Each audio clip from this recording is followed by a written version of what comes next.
আজকে আমি তোমাদের এই অনলাইন ক্লাসে পড়াবো নবম অধ্যায়ে মাদকাসক্তি। নবম অধ্যায়ে মাদকাসক্তি, দ্বিতীয় পত্র, নবম অধ্যায় মাদকাসক্তি। মাদকাসক্তির ইংরেজি হচ্ছে ড্রাগ অ্যাডিকশান। মাদকাসক্তির ইংরেজি হচ্ছে ড্রাগ অ্যাডিকশান। এই মাদকাসক্তির এই ড্রাগ অ্যাডিকশানটা, এই ড্রাগের আমরা প্রথমেই জানবো যে ড্রাগটা আসলে কি। ড্রাগ কিন্তু মানব জীবনকে রক্ষা করার জন্য ড্রাগ ব্যবহৃত হয়, আবার ড্রাগটা কিন্তু মানুষের সর্বনাশের জন্য বা উত্তেজনা সৃষ্টি করার জন্য কিন্তু ড্রাগটা মূলত ব্যবহৃত হয়। এখন আমরা জানব ঔষধ হিসাবে ড্রাগ কাকে বলে। ঔষধ হিসাবে ড্রাগ কাকে বলে? রোগ নিরাময় এবং রোগ প্রতিরোধের ঔষধ হিসাবে কিন্তু ড্রাগকে চিহ্নিত করা হয়ে থাকে। মূলত ড্রাগ হচ্ছে এমন একটা রাসায়নিক দ্রব্য, যে রাসায়নিক দ্রব্য ব্যবহারের মাধ্যমে রোগ চিকিৎসা, রোগ নিরাময় এবং রোগের কারণ নির্ণয়ের জন্য মূলত ব্যবহার করা হয়ে থাকে। মূলত রোগের চিকিৎসা, রোগ নিরাময় এবং রোগের কারণ চিহ্নিত করার জন্য মূলত ড্রাগটা ব্যবহার করা হয়। আর মাদকদ্রব্য হিসাবে যদি ড্রাগের সঙ্গে আমরা বলতে পারি, তাহলে সেখানে বলা হয় এমন একটা দ্রব্য সামগ্রী। ড্রাগ হচ্ছে এমন একটা দ্রব্য সামগ্রীকে বোঝায় যা ব্যক্তির মানসিক এবং ব্যবহারিক আচরণকে এমনভাবে প্রভাবিত করে যার ফলে সে ড্রাগ সামগ্রীর উপর সম্পূর্ণরূপে একজন ব্যক্তি মূলত নির্ভরশীল হয়ে পড়ে বা ড্রাগের প্রতি আসক্ত বা নেশাগ্রস্ত হয়ে পড়ে। সেটা হচ্ছে তোমার রাসায়নিক দ্রব্য হিসাবে যে তোমার মাদক দ্রব্য হিসাবে যে ড্রাগ যে বলতে যেটা বোঝায় সেইটা।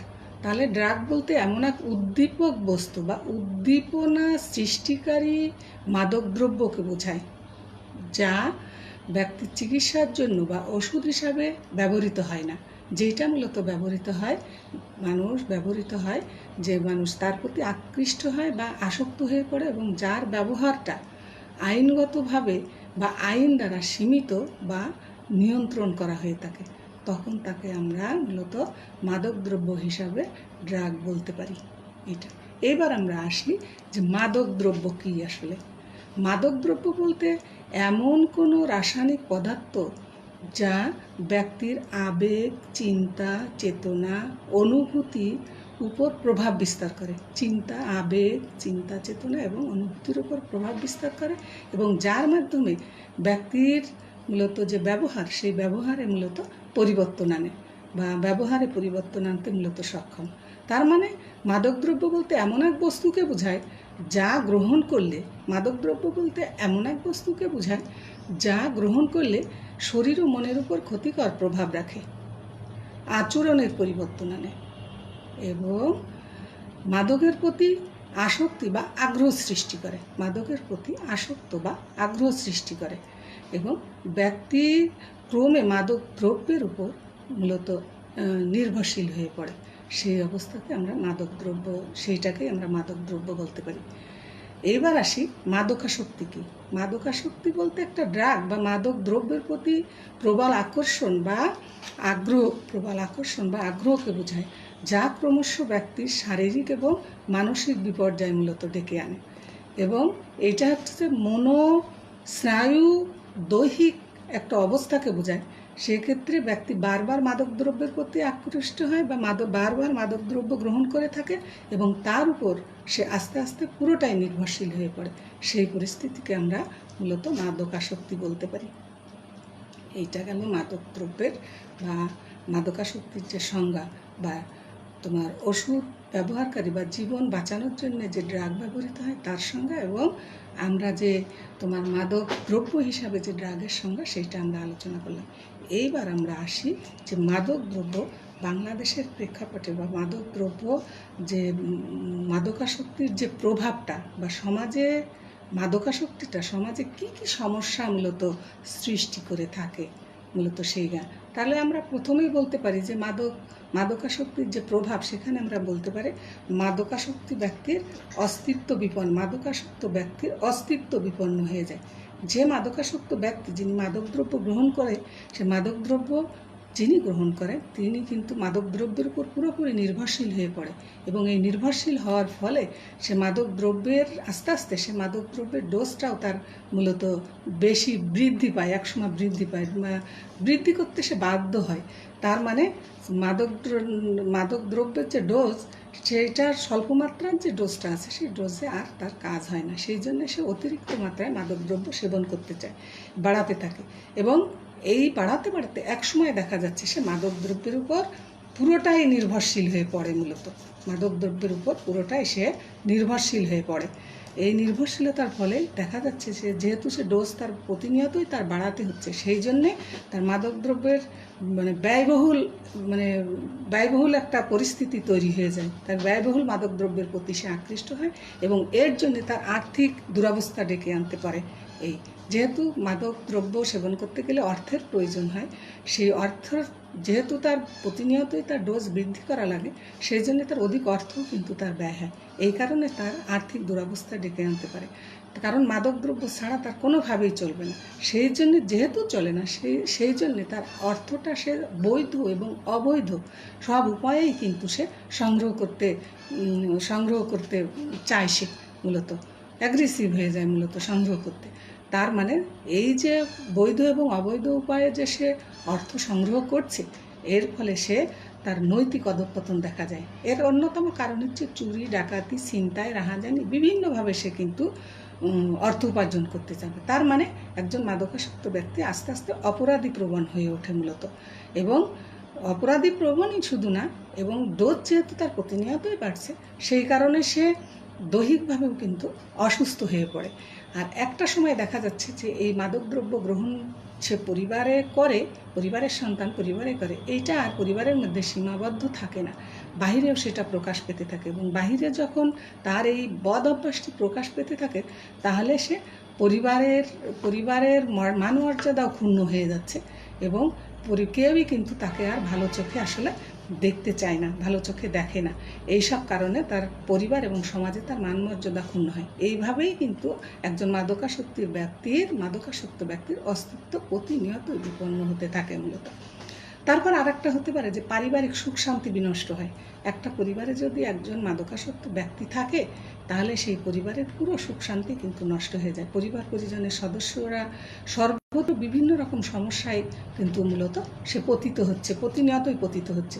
তার আচার আচরণ এবং কার্যকলাপ, মাদকাসক্ত ব্যক্তির যে আচার আচরণ এবং কার্যকলাপ প্রতিনিয়তই কিন্তু সেইটা বিরক্তিকর, অবাঞ্ছিত, কেউই আসলে পছন্দ করতে চায় না তার সেই যে আচরণটা, মাদকদ্রব্য সেবনের পরে যে আচরণটা আছে, এবং সে যে অবৈধ উপায়ে অর্থ নেওয়ার জন্য পেরাপিরি করে, সেইটা কিন্তু কেউই ভালোভাবে নেয় না।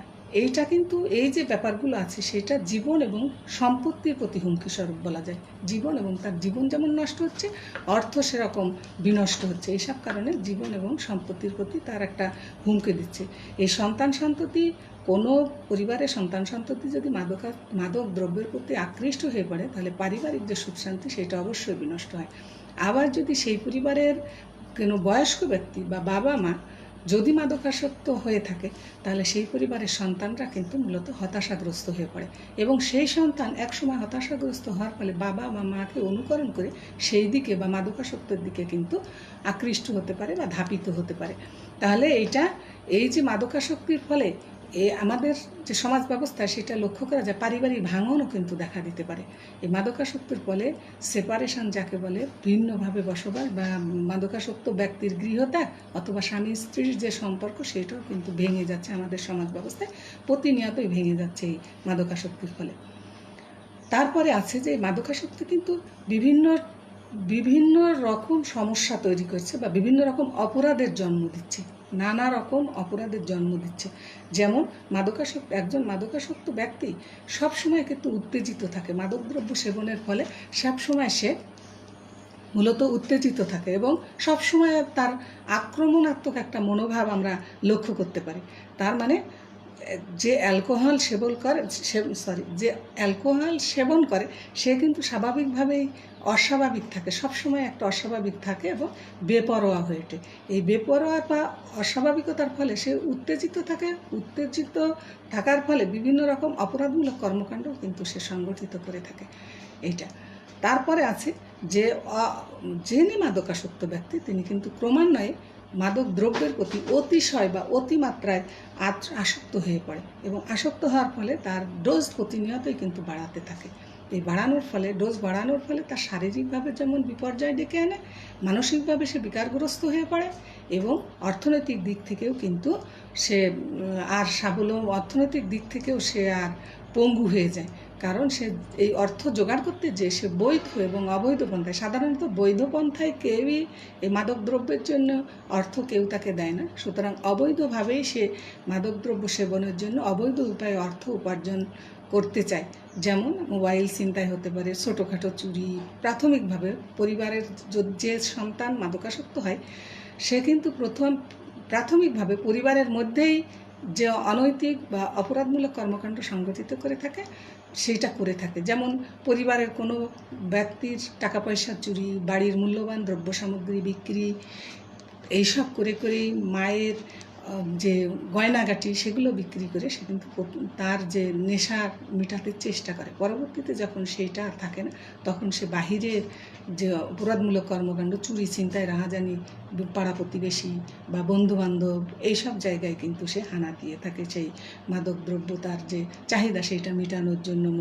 তার মানে মূলত একজন মাদকাসক্ত ব্যক্তি অবৈধ পন্থার আশ্রয় নিয়েই কিন্তু সে অর্থ সংগ্রহ করতে চাইবে, যেটা সমাজের জন্য বা পরিবারের জন্য তো বটেই, সমাজের জন্য কিন্তু একটা ক্ষতিকর।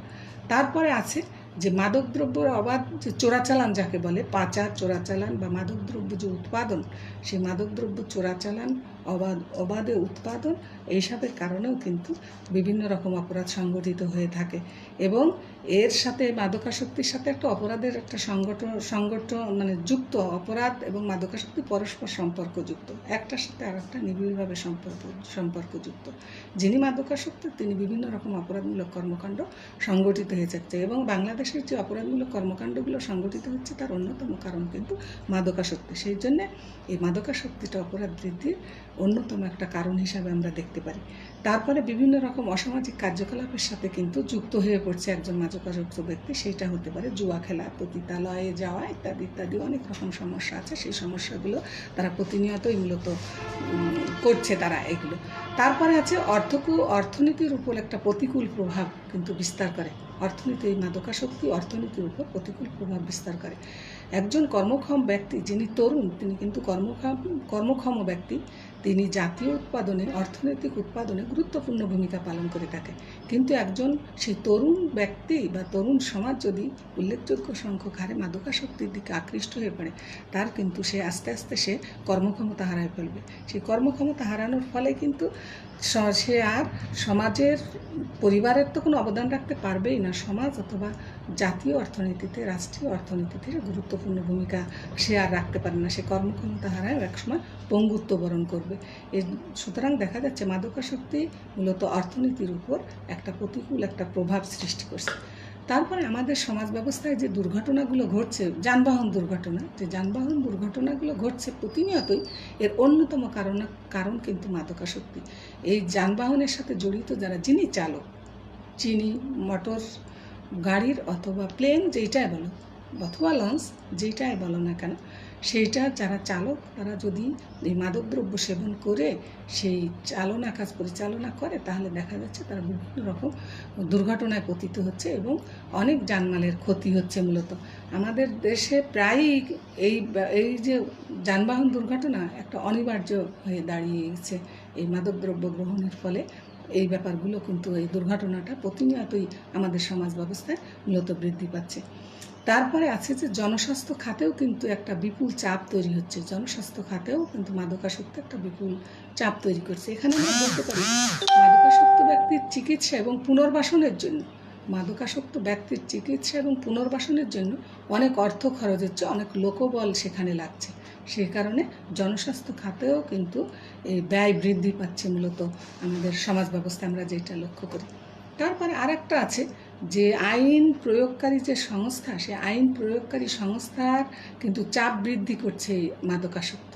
মাদকাসক্তির ফলে আইন প্রয়োগকারী সংস্থার একটা চাপ বৃদ্ধি পাচ্ছে। মাদকাসক্তির ফলে একজন মাদকাসক্ত ব্যক্তি যখন বিভিন্ন রকম অপরাধমূলক কর্মকাণ্ড সংগঠিত করছে বা মাদকাসক্তির যে চোরাচালান যে ব্যবসা সেইটা প্রতিহত করতে যে প্রতিনিয়তই কিন্তু আইন শৃঙ্খলা রক্ষাকারী বাহিনী সর্বদাই ব্যস্ত থাকছে।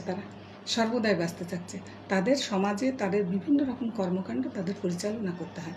তারপরে এই যে বাড়তি যে চাপটা, সেই বাড়তি চাপটা যত মেটাতে যে তারা মূলত হিমশিম খাচ্ছে। কারণ আমাদের দেশে যে অপরাধমূলক কর্মকাণ্ড সংগঠিত হচ্ছে সেই তুলনায় কিন্তু আইন শৃঙ্খলা রক্ষাকারী বাহিনীর সংখ্যা কম, এবং লোকবল যেমন কম তেমনি প্রযুক্তিগত সুযোগ সুবিধা কিন্তু অনেকটাই কম। সেই ক্ষেত্রে আমাদের যে গোলযোগ বা বিভিন্ন রকম অপরাধমূলক কর্মকাণ্ড যেটা সংগঠিত হচ্ছে তারা সেইগুলো মেটাতে যে মূলত হিমশিম খাচ্ছে। তার মানে মাদকাসক্তি আইন প্রয়োগকারী সংস্থার উপর একটা অনেক বড় একটা চাপ সৃষ্টি করছে মূলত, বা চাপ বৃদ্ধি করছে মূলত। তারপরে মাদকাসক্তি আইন বা বিচার বিভাগের জন্য কিন্তু অতিরিক্ত কাজের চাপ, এর বিচার ব্যবস্থা পরিচালনা যে অপরাধমূলক কর্মকাণ্ডটা মূলত একজন মাদকাসক্ত ব্যক্তি করে থাকে, সেইগুলো আইন বা বিচার যে কর্মকাণ্ডটা পরিচালিত হচ্ছে সেখানেও কিন্তু একটা চাপ তৈরি হচ্ছে। এরা প্রতিনিয়তই সমাজে, রাষ্ট্রে, পরিবারে প্রতিনিয়ত একটা বিশৃঙ্খল পরিস্থিতি বা বিভিন্ন রকম অপরাধমূলক কর্মকাণ্ডের জন্ম দিচ্ছে। সেইগুলো মেটাতে যেই মূলত একজন আইন শৃঙ্খলা রক্ষাকারী বাহিনী যেমন ব্যস্ত থাকছে, এবং আইন এবং বিচার বিভাগের জন্য বয়ে আনছে অতিরিক্ত কাজের চাপ, মূলত এইগুলো করছে আমাদের সমাজ ব্যবস্থায়। তারপর আর একটা হচ্ছে মাদকাসক্তি ব্যক্তি সমাজের জন্য আতঙ্ক বা বিরক্তির একটা অন্যতম কারণ। মাদকাসক্ত ব্যক্তি যেহেতু সে মাদক সেবন করতে করতে তার শারীরিক মানসিকভাবে সে বিকারগ্রস্ত হয়ে পড়ে, সে উত্তেজিত থাকে, উত্তেজনা তৈরি করে, সেই জন্য সমাজে তার যে কথাবার্তা বা আচার আচরণ সঠিকভাবে হয় না। সমাজের কাছে তার যে কথাবার্তা আচার আচরণ অনেকের কাছে বিরক্তিকর বা অবাঞ্ছিত, সেই জন্যে তা প্রত্যেকেই কিন্তু তার থেকে বাঁচতে চায় বা সচেষ্ট থাকে। এই জন্যে মাদকাসক্ত ব্যক্তিকে কেউ কখনো ভালো চোখে দেখে না, কারণ তাদের আচার আচরণটা স্বাভাবিক পন্থা হয় না, অস্বাভাবিক। সবসময় একটা অস্বাভাবিকতা আমরা আমাদের সমাজ ব্যবস্থায় কিন্তু লক্ষ্য করতে পারি। তারপর আর একটা যেটা আছে মাদকাসক্ত এবং এইডস। এই মাদকাসক্ত ব্যক্তি যারা মূলত এই মাদকাসক্ত ব্যক্তি যারা ইনজেকশনের মাধ্যমে মাদকদ্রব্য নিয়ে থাকে, সেই ইনজেকশন বা মাদকদ্রব্য মূলত সেবন করে থাকে। একই ইনজেকশনে সিরিঞ্জ দিয়ে একাধিক মাদকাসক্ত ব্যক্তি যখন তার নেশা মিটিয়ে থাকে, সেই সিরিঞ্জের মাধ্যমে কিন্তু এই এইডসটা মূলত ছড়িয়ে থাকে, যেটা শুধু তার জন্য হুমকিস্বরূপ নয়, তার পরিবারের জন্য হুমকিস্বরূপ এবং সমাজের জন্য হুমকিস্বরূপ। প্রতিনিয়তই কিন্তু এই যে এইডস এই মাদকাসক্তদের দ্বারাই কিন্তু মূলত সমাজে বিস্তার লাভ করছে।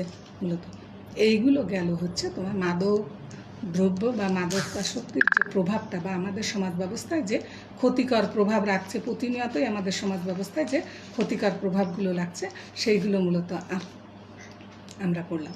এইবার আমরা আসবো যে মাদকাসক্তির যে কারণ, কী কারণে মানুষ মাদকাসক্তি হচ্ছে, কী কারণে মানুষ মাদকাসক্তি দিচ্ছে, বা তরুণ সমাজ, দেশের উল্লেখযোগ্য সংখ্যক তরুণ সমাজ এই মাদকাসক্তির দিকে মূলত ঝুঁকে পড়ছে। আমরা প্রথমেই দেখব সমাজ মনস্তাত্ত্বিক যে কারণগুলো আছে সেইগুলো। সমাজ মনস্তাত্ত্বিক কারণ, তার অন্যতম হচ্ছে পারিবারিক কারণ। পারিবারিক কারণ। একটা শিশু পরিবারে জন্মগ্রহণ করে, পরিবারে বেড়ে ওঠে, একটা নির্দিষ্ট সময় পর্যন্ত সে কিন্তু পরিবারে মূলত অতিবাহিত করে, পরিবারের সদস্যদের সাথে সে বেড়ে ওঠে বা অতিবাহিত করে। সেখানে যদি সেই পরিবারের একটা সন্তান যখন পরিবারে জন্মগ্রহণ করে, সেই পরিবারের বাবা মা যদি উভয়ই বিভিন্ন রকম কর্মকাণ্ডের জন্য বাহিরে ব্যস্ত থাকে, এই বাহিরে ব্যস্ত থাকার ফলে অর্থনৈতিক বা অন্যান্য যে কোনো কর্মকাণ্ডে যদি ব্যস্ত থাকে, সর্বদাই ব্যস্ত থাকে, তাহলে সেই পরিবারের সন্তানদের আচরণ নিয়ন্ত্রণ করার মতো বা তাদের ভারসাম্যপূর্ণ ব্যক্তিত্ব গঠন করার মতো তাদের সময় আসলে থাকে না। যেসব পরিবারের বাবা মা উভয়ই চাকরি করে, সেই সব পরিবারের সন্তানদের কিন্তু এই ভারসাম্যপূর্ণ ব্যক্তিত্ব গঠনে বা আচার আচরণ নিয়ন্ত্রণে একটা বিরাট রকম একটা ঘাটতি থেকে যায় সাধারণত। সেই সব পরিবারের সন্তানরাই কিন্তু একসময় দেখা যাচ্ছে বাবা মার অবাধ্য হয়ে উঠতে পারে, এবং অবাধ্য হয়ে তাদের অজ্ঞাতসারে, এই বাবা মার অজ্ঞাতসারে সে কিন্তু এইসব সন্তান সন্ততি অবাঞ্ছিত যে অভ্যেসগুলো আছে সে অবাঞ্ছিত অভ্যেস বা আচরণ রপ্ত করতে পারে। তার মধ্যে অন্যতম হচ্ছে তোমার মাদকাসক্তি। তাহলে যেসব পরিবারের বাবা মা উভয়ই বাইরে থাকে, যাদের সন্তানদের যে শারীরিক এবং মানসিক যে বিকাশ বা তার যে সামগ্রিকভাবে আমরা বলতে পারি যে ভারসাম্যপূর্ণ যে ব্যক্তিত্ব সেইটা গঠনের জন্য সময় দিতে পারে না, সেই সব ক্ষেত্রেই কিন্তু এইরকম সেই পরিবারের সন্তানরা কিন্তু অধিকাংশ ক্ষেত্রে মাদকাসক্তির দিকে মূলত ঝুঁকে পড়ছে। আর একটা কারণ হতে পারে বাবা মা, ওই পরিবারের বাবা মা বা কোনো বয়স্ক ব্যক্তি যদি মাদকাসক্ত থাকে, তাহলে সেই মাদকাসক্ত যদি সেই পরিবারের কোনো লোক থাকে বা বাবা মা বা বয়স্ক ব্যক্তি যেটাই হতে পারে, তারা অনুকরণ করেও কিন্তু ছেলেমেয়েরা অনেক সময় মাদকাসক্তির দিকে ঝুঁকে পড়তে পারে, মাদকাসক্ত হয়ে উঠতে পারে। আবার আছে যেসব পরিবারের বাবা মার মধ্যে ব্যক্তিত্বের সংঘাত বলে, যাকে আমরা বলি ভঙ্গুর পরিবার। বাবা মা সেপারেশন হতে পারে, বিচ্ছেদ হতে পারে, বিভিন্ন কারণে কিন্তু সেই সব পরিবারের সন্তান সন্ততির মধ্যে একটা হতাশা কাজ করে, সর্বত্রই হতাশা কাজ করে। এই হতাশা থেকেও কিন্তু একসময় সে মাদকাসক্তির দিকে মূলত ঝুঁকে যাচ্ছে। তাহলে যে পারিবারিক যে বিশৃঙ্খলা বা স্বামী স্ত্রীর যে পৃথক বাস বা বিচ্ছেদ যেইটাই বলি না কেন, এই ধরনের যে ব্যক্তিত্বের সংঘাত যে পরিবারে থাকে, সেই পরিবারের সন্তান সন্ততিরাও কিন্তু মূলত মাদকাসক্তির দিকে মূলত ঝুঁকে পড়তে পারে। তারপর আর একটা আছে যে চাওয়া পাওয়ার দ্বন্দ্ব। আমরা যা চাই তা পেতেই হবে, এরকম একটা টেন্ডেন্সি কিন্তু অনেক যুব সমাজের মধ্যে আমরা লক্ষ্য করি। এই যে চাওয়া পাওয়ার দ্বন্দ্ব বা অন্যকে প্রতিশোধ নেওয়ার জন্য বা নিজের সেই না পাওয়ার যে বেদনা সেটা ভোলার জন্য কিন্তু যুব সমাজরা মূলত এই মাদকাসক্তির দিকে ঝুঁকে পড়ছে। তারপর আর একটা আছে উদ্বেগ উত্তেজনাটা হচ্ছে সমাজ প্রতিনিয়ত পরিবর্তন এসেছে। পরিবর্তিত পরিস্থিতির সাথে যারা খাপ খাওয়াতে না পারে, পরিবর্তিত পরিস্থিতিতে যেসব বিষয়গুলো পরিবর্তন হচ্ছে সেই পরিবর্তনের সাথে যারা খাপ খাওয়াতে না পারে, নিজেকে মানিয়ে নিতে না পারে, সেই মানিয়ে না নেওয়াটা ভোলার জন্য তারা কিন্তু মাদকাসক্তির দিকে মূলত আকৃষ্ট হয়ে যাচ্ছে। প্রত্যেক সমাজেই কিন্তু আমি যা চাচ্ছি সেটা পেতেই হবে, পাবো, এরকম কোনো গ্যারান্টি আসলে থাকে না। এইটা যারা মেনে নিতে না পারে, সেক্ষেত্রে দেখা যাচ্ছে যে আমাদের চাওয়া পাওয়ার দ্বন্দ্ব থাকতেই পারে। সেই চাওয়া পাওয়া যেটা চাইবো সেটাই পেতে হবে, না পেলে এরকম একটা ডিসিশানে আসতে হবে ভোলার জন্য। এরকম কিন্তু টেন্ডেন্সি থেকেও কিন্তু অনেক যারা এইগুলো মানিয়ে নিতে না পারে তারা মূলত মাদকাসক্তির দিকে ঝুঁকে যাচ্ছে, মূলত পারছে প্রতিনিয়ত। আমি চাকরি করছি, আমার প্রমোশন দরকার, আমি চাকরি করছি, যেটা আমার পাওয়ার দরকার সেটা পাচ্ছি না, এরকম পরিস্থিতিও কিন্তু অনেকেই কিন্তু মূলত মাদকাসক্তির দিকে মূলত ঝুঁকে পড়ছে। আর একটা কারণ হচ্ছে তোমার সঙ্গদোষ। মানুষ একটা কথাই বলে সঙ্গদোষে লোহা বাসে বা সৎসঙ্গ স্বর্গবাস, অসৎসঙ্গ নরকে বাস, এরকম একটা কথা কিন্তু আছে। আমরা যেটা বলি, একটা সন্তান যখন বড় হয় তখন পারিবারিক গণ্ডি পেরিয়ে সে কিন্তু বাহিরের গণ্ডিতে সে মিশতে চায়, বাহিরের গণ্ডিতে যায়। সেটা হতে পারে পাড়া মহল্লা বা তার স্কুল কলেজের যে সহপাঠীগুলো আছে তাদের সাথে মূলত মেশে। সে এই যে মিশছে, তার পাড়া মহল্লার বিভিন্ন তার সমবয়সী যে ব্যক্তিগুলো আছে, তার সমবয়সী যে ছেলেগুলো আছে বা তার শিক্ষা প্রতিষ্ঠানের বা তার যে সহপাঠীরা আছে, সে নিজে তাদের দ্বারা প্রভাবিত হচ্ছে এবং নিজের গুণাগুণ দ্বারা অন্যকেও সে মূলত প্রভাবিত করছে। তার ফলে দেখা যায় যে একজনের অভ্যাস বা একজনের আচার আচরণ দ্বারা একজন কিশোর আরেকজন কিশোরকে যেমন প্রভাবিত করছে, এবং সেই কিশোর দ্বারা তার যে আচার আচরণ বা তার অভ্যাস দ্বারা অন্য একজন কিশোরও কিন্তু প্রভাবিত নিজে হচ্ছে। সে যেমন অন্যকে করছে আবার নিজেও কিন্তু হচ্ছে। এইভাবে কিন্তু যে অসৎ সঙ্গ যদি কারো হয়ে যায়, অসৎ সঙ্গের যদি সে মিশতে থাকে, তাহলে তার যে বদাভ্যাসগুলো আছে সেটা কিন্তু সে রপ্ত করতে থাকতো মূলত একসময়। তাহলে দেখা যাচ্ছে যে এই যে অসৎ সঙ্গ বা সঙ্গ দোষ যাকে বলি, সেই সব কারণেও কিন্তু মানুষ মাদকাসক্তির দিকে মূলত ঝুঁকে পড়ছে, এবং মাদকাসক্তি বৃদ্ধির এইটাও কিন্তু একটা অন্যতম কারণ। আর একটা হতে পারে হচ্ছে কৌতূহল। প্রত্যেকেই কিন্তু কৌতূহল, এইটা এরকম কেমন, এর স্বাদ কেমন, খেলে কেমন লাগে, কি ব্যাপার, এইটা জানার অনেকেরই আগ্রহ আছে।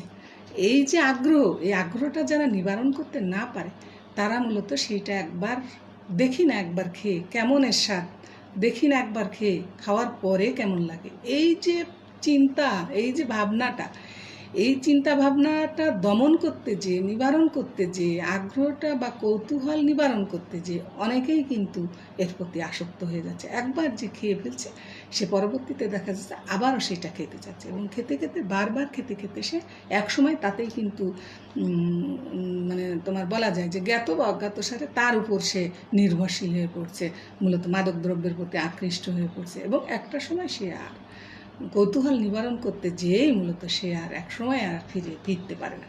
এইসব কারণেও কিন্তু আমাদের বাংলাদেশের প্রেক্ষাপটে মাদকাসক্তিটা মূলত বৃদ্ধি পাচ্ছে। তারপরে আছে যে অনুকরণ বা অনুকরণ একজন বাড়ির যিনি বয়স্ক ব্যক্তি, তিনি যদি, আমি একটা উদাহরণ দিই, তিনি যদি সিগারেট খান, তাহলে ওই পরিবারের যে সন্তান, সে একসময় দেখা যাচ্ছে যে পাটকাঠি, তোমরা নিশ্চয়ই পাটকাঠি চেনো, সে পাটকাঠিতে আগুন ধরিয়ে কিন্তু সে টানতে থাকবে। মানে অনুকরণ, বাবা খাচ্ছে সুতরাং কি আমিও সেরকম একটা পাটকাঠিতে আগুন জ্বালিয়ে সে কিন্তু খাচ্ছে।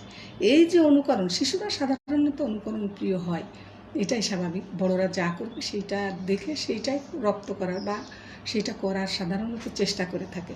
তাহলে আমাদের ছেলেমেয়েরাও কিন্তু এই যে বাড়িতে যদি কেউ বয়স্ক ব্যক্তি বা বাড়ির কোনো সদস্য যদি এরকম কোনো আসক্তিতে আসক্ত থাকে, তাহলে সেটা কিন্তু পরিবারের যে সন্তান, সেটা কিন্তু তাতে অভ্যস্ত হয়ে যেতে পারে। আবার আমাদের যে বিশ্বায়ন যাকে বলি, বিশ্বায়নের বদৌলতে আমরা কিন্তু বিভিন্ন পত্রপত্রিকা বলো, রেডিও টেলিভিশন বলো, সিনেমা বিভিন্ন রকম দেখেও কিন্তু আমরা যে এই যে মাদকাসক্ত, এইগুলো দেখেও কিন্তু আমরা প্রতিনিয়তই তাতে মূলত আমরা আকৃষ্ট হয়ে যাচ্ছি, তাতে মূলত আমরা সেইটার উপর আকৃষ্ট হচ্ছে, অনেকে অনুকরণ করতে চাই, সেইটা হচ্ছে। এইগুলো গেল তোমার হচ্ছে সমাজ মনস্তাত্ত্বিক যে কারণগুলো। এইবার আসছে যে প্রশাসনিক এবং রাজনৈতিক যে কারণগুলো আছে, প্রশাসনিক এবং রাজনৈতিক কারণগুলো আছে। অন্যতম হচ্ছে মাদকদ্রব্যের সহজলভ্যতা এবং প্রশাসন।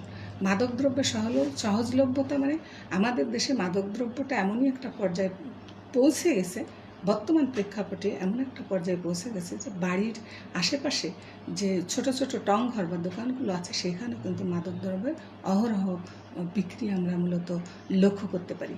যেহেতু একটা সন্তান বাড়ির বাইরে পা বেরোলেই সে অনায়াসে পাচ্ছে, সুতরাং তাতে আকৃষ্ট হওয়ার সম্ভাবনাটা বেশি থাকে। যদি এটা একটু কষ্ট করে সেইটা আনতে হতো, তাহলে হয়তো সেটার প্রতি আকৃষ্ট নাও হতে পারতো। যেহেতু এর সহজলভ্যতা আছে, ইদানিংকালে আমাদের মাদকদ্রব্যের এই সহজলভ্যতার ফলেই কিন্তু আমাদের যুব সমাজটা ধ্বংসের প্রান্তে মূলত পৌঁছে গেছে। এবং এই যে বাড়ির আশেপাশে যেটা পাওয়া যাচ্ছে, যে দোকানঘরে পাওয়া যাচ্ছে, এটা আমি মনে করি যে প্রশাসনিক দুর্বলতারই মূলত পরিচয়। প্রশাসনিক যে লোকজনগুলো আছে, তাদের অবশ্যই তাদের নলেজে থাকে যে কোথায় কোন জিনিসটা পাওয়া যায়। সেটা যদি ওরা কঠোর হাতে দমন করে, তাহলে এইটা কিন্তু হবে না। অনেকে আছে প্রশাসনের চোখে ধুলো দিয়েই মূলত এই ব্যবসাগুলো মূলত চালিয়ে যাচ্ছে, কিন্তু প্রশাসনিক যে ব্যাপারগুলো আছে সেইটা তাদের যদি দূরদর্শিতা বা তাদের যদি আন্তরিকতা থাকে, তাহলে কিন্তু এটা রোধ করা অনেকাংশেই সম্ভব হয়। তাহলে প্রশাসন যদি অধিকতর কার্যকর ভূমিকা পালন করে থাকে, তাহলে এই আশেপাশে মাদকদ্রব্য সহজলভ্যতা যেমন কমে যাবে, তেমন মাদকাসক্তির প্রতি আকৃষ্ট হবে না। কিন্তু সেইটা না হওয়ার ফলে বা প্রশাসনিক দুর্বলতার ফলে কিন্তু যত সহজভাবে মাদকদ্রব্য পাওয়া যাচ্ছে, আমাদের দেশের যুব সমাজরা ততই মাদকদ্রব্যের প্রতি বেশি মাত্রায় মূলত আকৃষ্ট হয়ে পড়ছে। আর একটা হচ্ছে রাজনৈতিক অস্থিতিশীলতা। রাজনৈতিক অস্থিতিশীলতার ফলে আমাদের সমাজ ব্যবস্থায় প্রতিনিয়ত যে রাজনৈতিক অস্থিতিশীলতা আমরা লক্ষ্য করতে পারি, সেই রাজনৈতিক অস্থিতিশীলতার ফলে একজন ব্যক্তির আচরণ বা তোমার চিন্তাকে স্বাভাবিক, মানে চিন্তাটা স্বাভাবিক আর থাকে না, স্বাভাবিক চিন্তাধারা তার আর থাকে না, অস্বাভাবিকতা আমরা প্রতিনিয়ত লক্ষ্য করতে পারি। বা এই যে রাজনৈতিক অস্থিতিশীলতা যে বিরাজ করছে, এর চাপেই কিন্তু কেউ বা মাদকাসক্তির দিকে মূলত ঝুঁকে যাচ্ছে। যেটা চাচ্ছি সেইটা পাচ্ছি না, যেভাবে চাচ্ছি সেভাবে হচ্ছে না। এইভাবে প্রতিনিয়তই কিন্তু অস্থিতিশীলতা বিরাজের ফলে সে নিজেও অস্থিতিশীল হয়ে পড়ে, এবং অস্থিতিশীলতার ফলে কিন্তু সে একটা সময় মাদকদ্রব্যের প্রতি মূলত মাদকদ্রব্যের প্রতি সে মূলত ঝুঁকে যাচ্ছে। আর একটা আমাদের বলতে পারি যে অর্থনৈতিক কারণ, মূলত সেই অর্থনৈতিক কারণের মধ্যে আমরা বলতে পারি বেকারত্ব এবং দারিদ্র্য। বেকার বেকার জীবন মানে কি? অলস মস্তিষ্ক শয়তানের কারখানা। যে বেকার সে কিন্তু বাংলাদেশের তার মধ্যে মূলত হতাশা বয়ে আনে। যে বেকার, যে চাচ্ছে উচ্চশিক্ষা গ্রহণ করে বা যে পর্যন্ত লেখাপড়া শিখছে, সে কিন্তু একটা কর্মে নিয়োজিত হতে চায়। যখনই সে না পারে, তার মধ্যে একটা চাওয়া পাওয়ার দ্বন্দ্ব তৈরি হয় বা হতাশা তৈরি হয়। আবার এটাও ঠিক যে বেকার জীবনে অনেক সময়, প্রচুর সময় সে পায়, প্রচুর অবসর পাচ্ছে। সেই অবসর সময়ে সে কী করবে? এক সময় দেখা যাচ্ছে যে মাদকদ্রব্যের প্রতি ঢুকে পড়ছে। অবসর সময়ে সে বিভিন্ন সময় অবসরে থাকে, দুশ্চিন্তা বা যে উদ্বিগ্ন, হতাশাগ্রস্ত সবসময় সে থাকে। এর ফলে এইটা থেকে বেকারত্বের অভিশাপ থেকে মূলত মুক্তির জন্যই কিন্তু একজন বেকার যুবক মূলত মাদকাসক্তির প্রতি মূলত ঝুঁকে যাচ্ছে, মাদকাসক্তির দিকে আকৃষ্ট হচ্ছে মূলত। আর একটা আছে বেকারত্ব, আর একটা হচ্ছে দারিদ্র্য। এই বেকারত্বই কিন্তু দারিদ্র্য সৃষ্টির অন্যতম একটা কারণ। বেকারত্বই দারিদ্র্য সৃষ্টির অন্যতম কারণ। এই মাদকদ্রব্যের সে দেখা যাচ্ছে যে যেহেতু সে বেকার থাকছে এবং তার দরিদ্র সীমার নিচে সে বসবাস করছে, একসময় দেখা যাচ্ছে সে মাদক ব্যবসার সাথে মূলত জড়িয়ে পড়ছে তার দরিদ্রতা ঘোচানোর জন্য, দারিদ্র্য থেকে মুক্তি পাওয়ার জন্য। এবং সে দারিদ্র্য থেকে মুক্তি পাওয়ার জন্য সে যেমন মাদকাসক্ত বা মাদক ব্যবসার প্রতি ঝুঁকে যাচ্ছে, একসময় সে নিজেই তাতে আসক্ত হয়ে যাচ্ছে মূলত। তাহলে বেকারত্ব এবং দারিদ্র্যও কিন্তু মাদকাসক্তির অন্যতম একটা কারণ আমরা বলতে পারি। আর একটা হচ্ছে উচ্চাবিলাস চরিতার্থ করার জন্য মূলত মাদকদ্রব্যর প্রতি আকৃষ্ট হচ্ছে। উচ্চবিলাস চরিতার্থ করার জন্য অনেকে ভাবে যে মাদক ব্যবসা বা মাদক চোরাচালানে অনেক অর্থ আসে বা রাতারাতি মূলত ধনী হওয়ার একটা পথ বলা যায় মূলত। মাদকাসক্ত মানে সহজ পন্থায় দ্রুত ধনী হওয়ার একটা পথ হচ্ছে মাদক চোরাচালান বা মাদক ব্যবসা। এই যে অবৈধ উপায়ে, এইভাবেই কিন্তু অনেকেই অবৈধ উপায়ে মাদক ব্যবসার সাথে জড়িত হচ্ছে এবং ক্রমান্বয়ে সে নিজেই মাদকাসক্তির দিকে মূলত ঢুকে যাচ্ছে। যিনি মাদক ব্যবসায়ী, তার কাছে সহজলভ্য মাদকটা হাতে সবসময় তার থাকছে, এইভাবেই সে একসময় নিজেও মাদকাসক্ত হয়ে পড়ছে মূলত। এটা আর একটা কারণ হচ্ছে তোমার উল্লেখযোগ্য একটা কারণ হচ্ছে বাংলাদেশের যে করিডোর আছে, সেইটা ভৌগোলিক অবস্থানগত কারণেই কিন্তু বাংলাদেশের উপর দিয়ে বহু দেশ এই মাদকদ্রব্য আনা নেওয়া করছে। এই করিডোর হিসাবে ব্যবহার করার ফলেও কিন্তু বাংলাদেশের মাদকদ্রব্যের সহজলভ্যতা যেমন বৃদ্ধি পাচ্ছে, উল্লেখযোগ্য সংখ্যক যুব সমাজ কিন্তু মাদকদ্রব্যের প্রতি মূলত আকৃষ্ট হচ্ছে। সেইটা আর একটা আছে তোমার শিক্ষাক্ষেত্রের কথা যদি আমি বলি, শিক্ষা ব্যবস্থা বা আমাদের দেশের যে শিক্ষা ব্যবস্থা বা সেশন জট যাকে আমরা বলছি, শিক্ষা ব্যবস্থা বা সেশন জট সেটা হচ্ছে আমাদের দেশের যে শিক্ষা ব্যবস্থাটা, সেই শিক্ষা ব্যবস্থাটা কিন্তু সর্বদাই সঠিক না। একটা ত্রুটিপূর্ণ শিক্ষা ব্যবস্থা আমরা লক্ষ্য করতে পারি, যেখানে আমরা যে শিক্ষা ব্যবস্থাটা যে শিক্ষায় শিক্ষিত হচ্ছে, শিক্ষা ব্যবস্থাটা সে শিক্ষা মানে তোমার পড়াশুনো শেষ করে সে একটা কর্মে কিন্তু নিয়োজিত হতে চায়, কিন্তু আমাদের দেশের যে শিক্ষার সাথে কর্মের কিন্তু একটা সম্পর্ক থাকে না, কর্মে নিযুক্ত হওয়ার একটা সম্পর্ক মূলত থাকে না। সেক্ষেত্রে দেখা যাচ্ছে যে একজন ব্যক্তি যখন উচ্চশিক্ষায় শিক্ষিত হয়ে বেকার জীবনযাপন করছে, তার শিক্ষার সাথে সামঞ্জস্যপূর্ণ চাকরি সে পাচ্ছে না, তখনই কিন্তু সে বেকার থেকে যাচ্ছে এবং বেকারের যে হতাশা জীবন, সেই হতাশা নিবারণ করার জন্য সে কিন্তু মূলত মাদকাসক্তির দিকে মূলত ঝুঁকে পড়ছে। আর একটা কারণ হচ্ছে সেশন জটের আমরা যে 4 বছরের যে অনার্স যেটা আছে, সেটা আমরা সেশন জটের কারণে বিভিন্ন সময়, ইদানিং অবশ্য অনেকটাই কমে গেছে, সেশন জটের কারণে অনেকেই কিন্তু ঠিক সময়ে পড়ে বেরোতে পারছে না। সে পাশ করে বেরোতে তার চাকরির বয়স বা সরকারি চাকরির যে বয়স কিন্তু শেষ হয়ে যাচ্ছে। প্রত্যেকেই কিন্তু সরকারি চাকরির আশা করে প্রত্যেকেই, কিন্তু তার পাশ করে বেরোতে যখন সরকারি চাকরির বয়স আর থাকে না, তখন কিন্তু সে হতাশাগ্রস্ত হয়ে পড়ে এবং এর ফলেই কিন্তু সে তার মধ্যে যে হতাশা নেমে আসে এবং পরবর্তীতে সে আস্তে আস্তে মাদকাসক্তির দিকে মূলত ঝুঁকে পড়ে। আর একটা অন্যতম কারণ হচ্ছে মূল্যবোধের অবক্ষয়। আমাদের মূল্যবোধের অবক্ষয়ের ফলেই কিন্তু আমাদের এই মাদকাসক্তির দিকে উল্লেখযোগ্য সংখ্যক যুব সমাজ কিন্তু মাদকাসক্তির দিকে ঝুঁকে পড়ছে।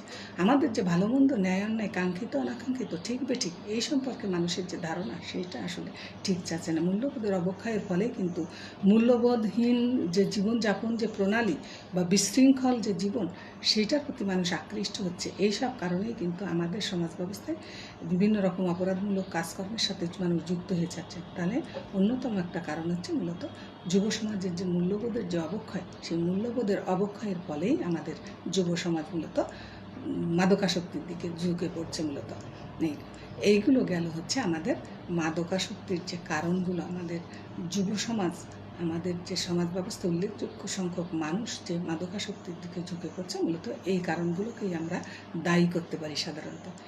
এইবার আমরা আসি যে এর থেকে সমাধানের উপায় কী, বা আমরা কি সুপারিশ করতে পারি। মাদক দ্রব্যের প্রতি যে উল্লেখযোগ্য সংখ্যক যুব সমাজ ঝুঁকে পড়ছে, তাদেরকে ফিরিয়ে আনার যে কী সুপারিশগুলো আমরা করতে পারি, মূলত এইটা। তার মানে আমাদের প্রথমে আমরা বলতে পারি যে এটা আমরা উল্লেখযোগ্য একটা সুপারিশ আমার কাছে মনে হয়, যেহেতু একটা শিশু পরিবারে জন্মগ্রহণ করে, নির্দিষ্ট সময় পর্যন্ত পরিবারের গণ্ডির মধ্যেই থাকে। আমার সন্তান কোথায় যাচ্ছে, কী করছে, সেটা আমি যতটা বুঝবো, সমাজ বা রাষ্ট্র বুঝতে কিন্তু অনেক সময় লাগবে। সেই জন্যেই আমি বলতে পারি যে পারিবারিক পরিবেশটা যদি সুষ্ঠু হয়, সুস্থ, সুন্দর, স্বাভাবিক একটা পারিবারিক পরিবেশ যদি একটা সন্তানকে দেওয়া যায়, তাহলেই কিন্তু সেই পরিবারের সন্তান আদর্শচ্যুত হতে কিন্তু অনেকটাই সময় লাগবে। আর সুষ্ঠু ব্যক্তিত্বের বিকাশ কিন্তু পরিবার থেকে হচ্ছে। আমরা যাকে বলি সামাজিকীকরণ, একটা শিশুকে সমাজের উপযোগী বা সমাজের কাঙ্ক্ষিত ধারায় পরিচালিত করার যে প্রক্রিয়া, যে মাধ্যমটা, সেটা কিন্তু পরিবারেই সম্পন্ন হয়ে থাকে। পরিবারের বাবা মা বা বয়স্ক যে ব্যক্তিগুলো আছে, সে সুস্থ পারিবারিক পরিবেশের সাথে সুস্থ সামাজিকীকরণের ব্যবস্থা যদি পরিবার করতে পারে, তাহলে সেই পরিবারের সন্তানরা কিন্তু একটা ভারসাম্যপূর্ণ ব্যক্তিত্ব গড়ে উঠবে। একটা সময় সে বাহিরে যাবে, সময়ের প্রয়োজনে সে বাহিরে যাবে। ভারসাম্যপূর্ণ ব্যক্তিত্ব যদি একবার পরিবার থেকে একটা শিশুর মধ্যে গঠন করে দেওয়া যায়, তাহলে কিন্তু সে যেখানেই যাবে সেখানেই তার সুস্থ স্বাভাবিক একটা প্রভাব সে সর্বত্রই রাখবে সেই জন্য সেই শিশুটা সুস্থ বা ভারসাম্যপূর্ণ ব্যক্তিত্ব সম্পন্ন শিশু কিন্তু পরবর্তীতে যে এইসব অনৈতিক বা অযাচিত যে কর্মকাণ্ডগুলো আছে, অপরাধমূলক কর্মকাণ্ড আছে, সেইটাই কিন্তু সে আর ঝুঁকবে না। সেইটা হচ্ছে, তার মানে আমাদের সুষ্ঠু একটা পারিবারিক পরিবেশ আমাদের ছেলে মেয়েদের মূলত দিতে হবে। এবং প্রত্যেক পরিবারের বাবা মা যারা বাহিরে চাকরি করে, তাদের সময়টা উল্লেখযোগ্য সময় বাহিরে থাকতে হয় ঠিকই, তারপরে বাড়ি এসে তাদের সাথে যদি বন্ধুর মতো মেশা যায়, কে কী করছে, সারাদিনের খবর যদি নেওয়া যায়, তাহলে সে কিন্তু বাবা মাকে বন্ধু হিসাবে ভাববে এবং তার যে কথাগুলো আছে, তার হতাশার কথা, তার ভালো লাগার কথা, সে কিন্তু বাবা মাকেই শেয়ার করবে। একসময় বাবা মাকেই সে বন্ধু হিসাবে মনে করবে এবং সামগ্রিকভাবে সে কিন্তু সব কিছুই বাবা মার সাথে শেয়ার করতে চাইবে। সে কিন্তু যদি সে বাবা মার সাথে শেয়ার করতে পারে বিভিন্ন কথা, তার কষ্টের কথা, তার ভালো লাগার কথা, তার আনন্দের কথা, তাহলে কিন্তু সে বাইরে আর বন্ধু খুঁজবে না। সুতরাং বাইরের বন্ধুটা ভালো কি মন্দ, এইটা যাচাই করতে গেলে কিন্তু অনেক কঠিন ব্যাপার। যেহেতু সে বাবা মাকে বা পরিবারেই সে বন্ধু খুঁজে পাবে, সেহেতু সে বাইরের পরিবেশে সে মিশতে পারবে না। সুতরাং এই সব অনৈতিক কর্মকাণ্ড কিন্তু সে আর যুক্ত হতে পারবে না। বাইরের খারাপ বন্ধুদের প্ররোচনায় বা প্রভাবিত হয়ে সে কিন্তু সেইটা করতে পারবে না। তার মানে অসৎ বা অনৈতিক যে কর্মকাণ্ড, অসৎ সঙ্গে যাতে সে না মেশে, সেই জন্য তাকে পারিবারিক পরিবেশটা অবশ্যই ঠিকভাবে দিতে হবে। এটার অন্যতম যে কাজ বা অন্যতম যে দায়িত্ব, সেটা পরিবারের যে সদস্যগুলো আছে তাদেরকেই মূলত গ্রহণ করতে হবে। বাবা মা সহ অন্যান্য যে সদস্যগুলো আছে সেইটা করতে হবে। আর একটা কারণ, এইটা হচ্ছে উল্লেখযোগ্য কারণ।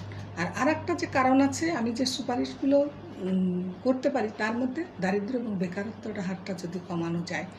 শুধু দারিদ্র্য এবং বেকারত্বের ফলে কিন্তু আমাদের সমাজ ব্যবস্থাটা শ্রেণীহীন সমাজ আমরা সমাজে লক্ষ্য করতে পারি না। উচ্চ মধ্য নিম্ন, এই যে শ্রেণীহীন সমাজ ব্যবস্থা সৃষ্টি না হওয়ার ফলে শ্রেণী বৈষম্য কমানো আসলে সম্ভব হচ্ছে না।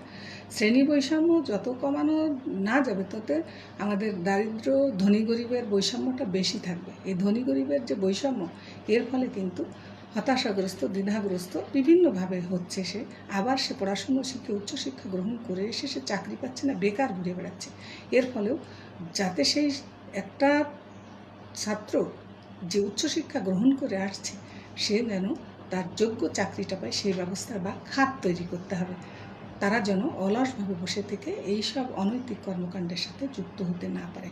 এবং একজন দারিদ্র ব্যক্তি সে যদি কর্মে নিয়োজিত হতে পারে, তার অর্থনৈতিক সাপোর্ট যেমন থাকবে, তার শ্রমটাকে সে ভালো জায়গায় যদি দেয়, তাহলে সে এইসব অনৈতিক কর্মকাণ্ডের সাথে সে আর যুক্ত হবে না।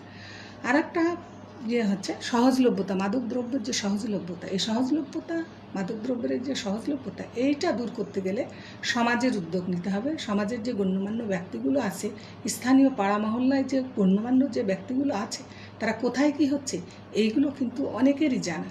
সে জেনেও অনেকে চুপ করে থাকে, সুতরাং ওর মধ্যে আমরা যাবো কেন, এরকম একটা টেন্ডেন্সি যে আমার ছেলে তো ওখানে যাচ্ছে না, এই যে একটা টেন্ডেন্সি, এর ফলেও কিন্তু আমাদের সমাজ ব্যবস্থা ধ্বংসের দ্বার প্রান্তে এসে পৌঁছেছে। যে গণ্যমান্য যে ব্যক্তিগুলো আছে তারাও যদি উল্লেখযোগ্য ভূমিকা পালন করে থাকে, কোথায় সে মাদকদ্রব্যের বেচাকেনা কোথায় হচ্ছে, বা যে যুব সমাজ কোথায় আড্ডা দিচ্ছে, সেইগুলো যদি স্থানীয়ভাবে গণ্যমান্য ব্যক্তিগুলো দেখে, তাহলে কিন্তু এর থেকে পরিত্রাণ যায়। আর প্রশাসনিক যে ব্যবস্থাগুলো আছে, সেই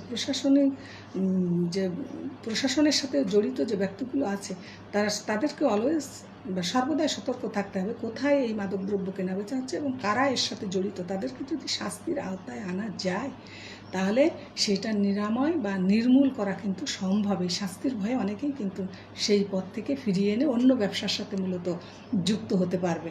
এবং যে যুব সমাজটা সেইটার যে সহজলভ্যতা, সেটা যদি না পায়, তাহলে কিন্তু তারা সেই দিকে একটু কম ঝুঁকবে আমি মনে করি। যদি কষ্টসাধ্য হয়, একটা জিনিস পেতে যদি কষ্টসাধ্য হয়, তাহলে সেই দিকে অনেকটাই কম ঝুঁকবে যুব সমাজটা। আর এই যে করিডোর ব্যবস্থা আছে, বাংলাদেশের করিডোর ব্যবস্থা থাকার ফলে প্রশাসন কিন্তু অনেকটাই নিশ্চুপ হয়। নিশ্চুপতার ফলে কিন্তু আমাদের সমাজ ব্যবস্থা, আমাদের দেশে মাদকাসক্তি উল্লেখযোগ্য পরিমাণ ঢুকে যাচ্ছে এবং ঘরে ঘরে বা দোরগোড়ায়, মানুষের দোরগোড়ায় মূলত পৌঁছে গেছে এই মাদকদ্রব্য। এর ফলেই কিন্তু আমাদের সমাজে যে যুব সমাজরা মূলত মাদকাসক্তির দিকে বেশি মাত্রায় মূলত ঝুঁকে যাচ্ছে আর কি, সেইটা। তাহলে এইটা আর একটা কথা হচ্ছে যে আমাদের পাঠ্য বইয়ের যদি অন্তর্ভুক্ত করা যায়, আমাদের শুধু ইন্টারের বইয়ে বা ইন্টারমিডিয়েটের বইয়ে থাকলে চলবে না। এই ধারণাটা, এর যে মাদকাসক্তির যে সুফল তো নাই, বরং কুফলই। এইটা যদি তোমার মানে অনেক আগের, মানে 4, 5, 3, 4 বইয়ের থেকে, প্রাইমারি স্কুল থেকে যদি পাঠ্য বইয়ের অন্তর্ভুক্ত করা যায় বা পাঠ্যসূচির যদি অন্তর্ভুক্ত করা যায়, তারা যদি সেইখান থেকে জানতে পারে, তাহলেই কিন্তু এই মূলত এই ব্যবস্থা থেকে পরিত্রাণ অনেকটা সম্ভব। মানে সিলেবাসের অন্তর্ভুক্ত করতে হবে, সোজা কথা হচ্ছে সিলেবাসের অন্তর্ভুক্ত করতে হবে এবং প্রাথমিক শিক্ষা থেকে এটা মূলত শুরু করতে হবে। প্রাথমিক শিক্ষা যদি শুরু করা যায়, তাহলেই কিন্তু সেইটা সম্পর্কে প্রত্যেকের ছেলেমেয়ের ধারণা হবে এবং পরবর্তীতে এর কুফলটা জেনে যদি যায়, সে পরবর্তীতে এই দিকে আসে মূলত ধাবিত হবে না।